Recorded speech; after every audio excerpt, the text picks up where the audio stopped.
cultural thing maybe. So I unfortunately I wasn't able to go further into that, but it really stood out as something that I really would not have expected. I would have expected more, but I believe that they're old, whatever.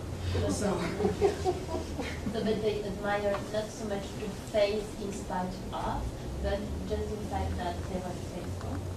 yeah, and that it had been that the faith was something that had helped them through difficult times, because I think it maybe speaks to the fact that sometimes they have issues, they have things in their lives that they find difficult, and they don't necessarily have, they feel they don't have something solid to stand on and help them through these issues. I'm just wondering, when we're talking about spirituality and religion, and when we're talking about the four presentations, the issue related to collectivist culture versus individualistic culture, I feel this is really, when we think from the Western perspective, within the education system, within the cultural norms in the West, there's a big focus on be yourself, be independent. It's you who should decide. And don't you think this really influences how teenagers, they look and perceive religion and their understanding what kind of knowledge, how they have this kind of control? I feel this is really, even when you think of spirituality and religion, they internalizes these individualistic cultural norms, regardless of where they are coming from, the ethnicity, and this really influences how they decide and how they look at religion. And I feel this is really something very important, regardless of the context and regardless of where you are.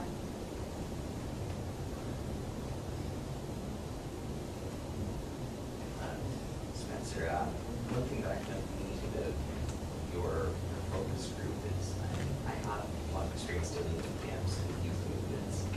What I always might need about them is you take children away from their parents in a situation where maybe the adult authority figures are undergraduate students, early 20s, and you get a camp experience where these kids are living with just kids. They're in their bunks, they're having their meals together. And really see the relationships these kids form because you spend 24 hours a day for a week, a month, 10 weeks, whatever it is, away from their parents. And all the ideas they're bouncing off their peers to make sense of your time. So it's starting with your camp, as you said, the parents are there. I'm wondering, I don't know if you've done other camps, but has that changed the dynamic? Do these kids then take discussions and ideas they've had with their peers and take that back to their parents and evening or meals? Does that change how these issues are addressed by the youth? Do their parents then condition those discussions in a certain sense? It's hard to gauge whether they've conditioned them at all, because so much of the conditioning would have happened outside of the camp and the drive to school, etc. The way this camp differed because the parents were there, obviously, but I felt like the parents are only there to take care of the little kids, to basically make sure they didn't murder each other at any given time. Because there was one girl, like a young girl, between the age of probably like 6 and 7. The rest of the young kids were boys. And there were several of them. And 5 or 6 boys running through a cabin is terrifying. they run it. But the parents focused on them. They basically left the teenagers to their own devices. They would be gone for hours. And that was one of the frustrations of my work, is that I didn't want to impose on them, but once in a while I would sort of just tag along and say, hi guys. And they would mostly accept me. Like, they just did what they did. They would go swimming, they would go hang out. It didn't seem like they were recounting much back, mostly because I think they weren't saying anything that their parents hadn't already thought about or talked to them about. I don't want to say they were parroting what their parents said, but they had definitely internalized their parents' non-religion, and we're now discussing the differences in their parents' experiences.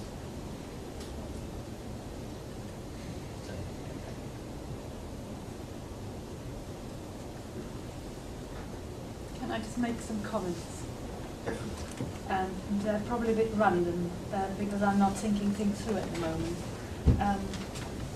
I think when we look at the formative influence of the family, what research we have isn't enormous, but what research we have suggests that the family is the main socializing factor or agent in terms of what children take from it, culturally, religiously, and otherwise. Even if they rebel against it at some point in their growing up, if we look at them further down the line, when they start their own families, they usually go back to what they've learned in their childhood. And I think we need more research to, as it were, deepen and broaden all that. The other comment I want to make is in terms of the generation effect. Yes, we have the cohort effect and the age effect, but we need to be careful about where we're looking. Because the last project we did on the mixed-faith families, one of the findings that really surprised us was the importance of the grandparental generation in terms of the decision-making of the parents with regard to whether or not they would socialize their children in both religion, in one religion or no religion, having, as it were, these two faith and ethnic backgrounds present.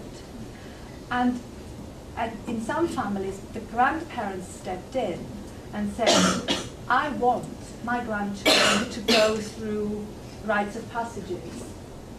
I want my grandchildren to have a connection with, as it were, my own faith tradition. And that, of course, caused tensions in the families, in the core families.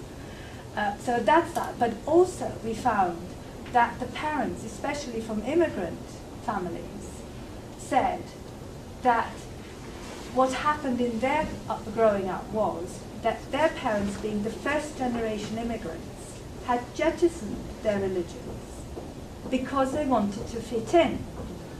And it was only when the first Gurdwaras or the Hindu temples or the first mosques, as it were, were established, whereas before they had worshipped in people's front rooms.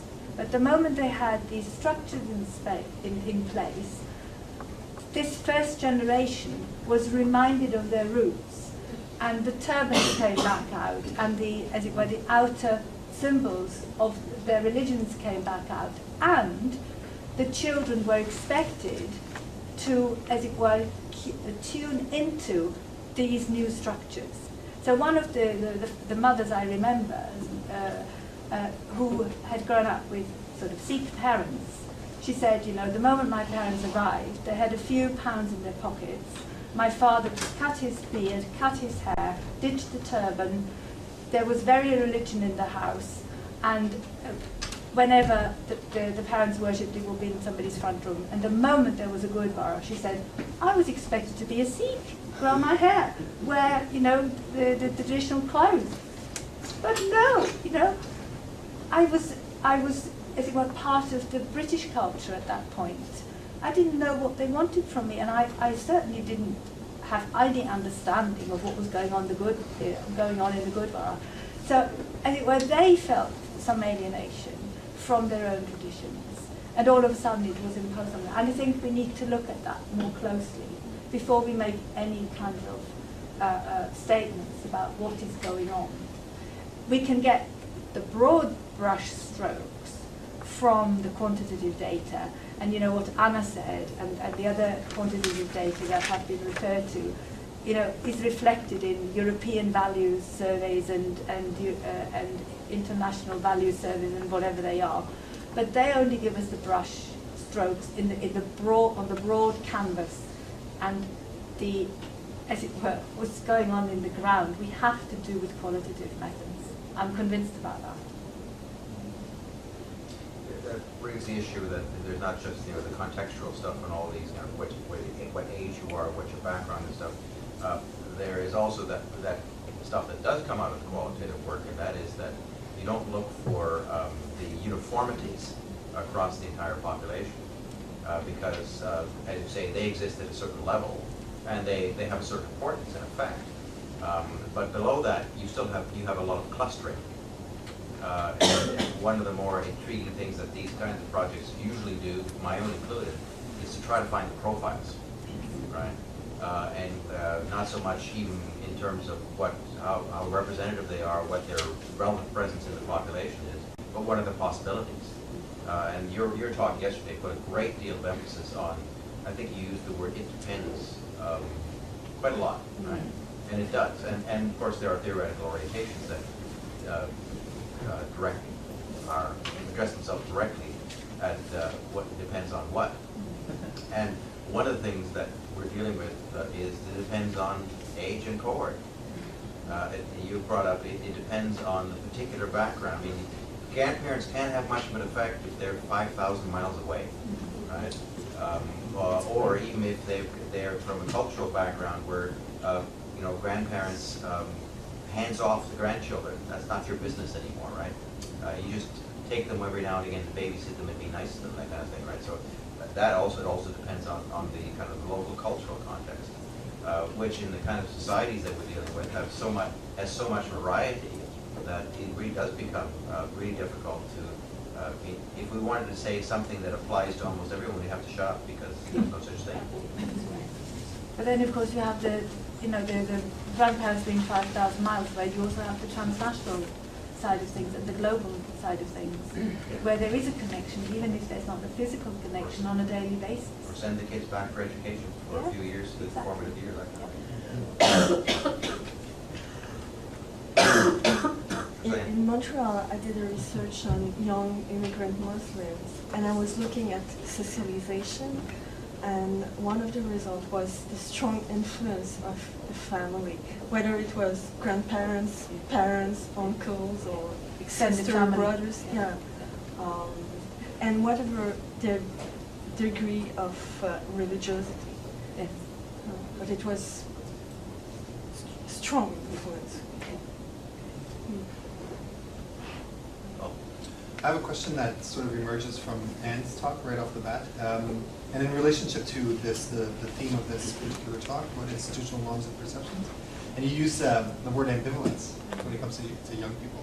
And so I wanted to sort of press this, ask the question to each of the people who presented around, youthful agency, ambivalence. What does that mean? So, like, it's just in your reflections. Because I feel like we're kind of talking, we always perceive ambivalence with young people, but then we're also talking about how they're not ambivalent, so I'd love to unpack that a bit more with each of you. We had a talk over at the morning teachers then with Heather and Paola too around this term whatever, and also the multiple meanings of that term whatever. So as you say, on one hand, it's associated with ambivalence, and also as some people have mentioned here, and the Gen Y survey and Carol Cusack and Adam Postlema's work, they tend to look at Gen Y spirituality through a lens of individualism, choice, pop culture. Like there's a lens that, in my mind, I think is sort of projected onto the data findings in a way. Like there's already a sense of what that generation is going to be like. Whereas actually, as Elizabeth says, when you go in there and you unpack the little personal narratives, it's far more complex. And that ambivalence may be seen as something where people don't really care about religion anymore so much. Or that whatever generation that Ruth Weber talks about, it's not so much ambivalence, it's more an acceptance of that diversity is a norm, sort of similar to what Spencer found in his presentation. I think we need to do more research on that. I think we're hoping to do, not to extend the Gen Y study, although one of the main authors of the Gen Y study, Andrew Singleton, is in our team. And we're wanting to do a big study through the Australian Research Council. We're putting in a grant together with the Warwick University colleagues here with Elizabeth and Bob Jackson to investigate young Australians' views and perceptions of religious diversity. Because the Gen Y study came out of the Australian Catholic University, and there is a sense that it had a particular view in ways, but that's debatable too because we don't really have access to the full findings of that data. There's just bits that have been published here and there. So yeah. Oh, Spencer, is the food there yet? Oh, it's there already. Yeah. We're not ambivalent about food. We'll have to that pause to allow the last intervention. Elizabeth. I just want to go back to what Anna just said about this lens of popular culture.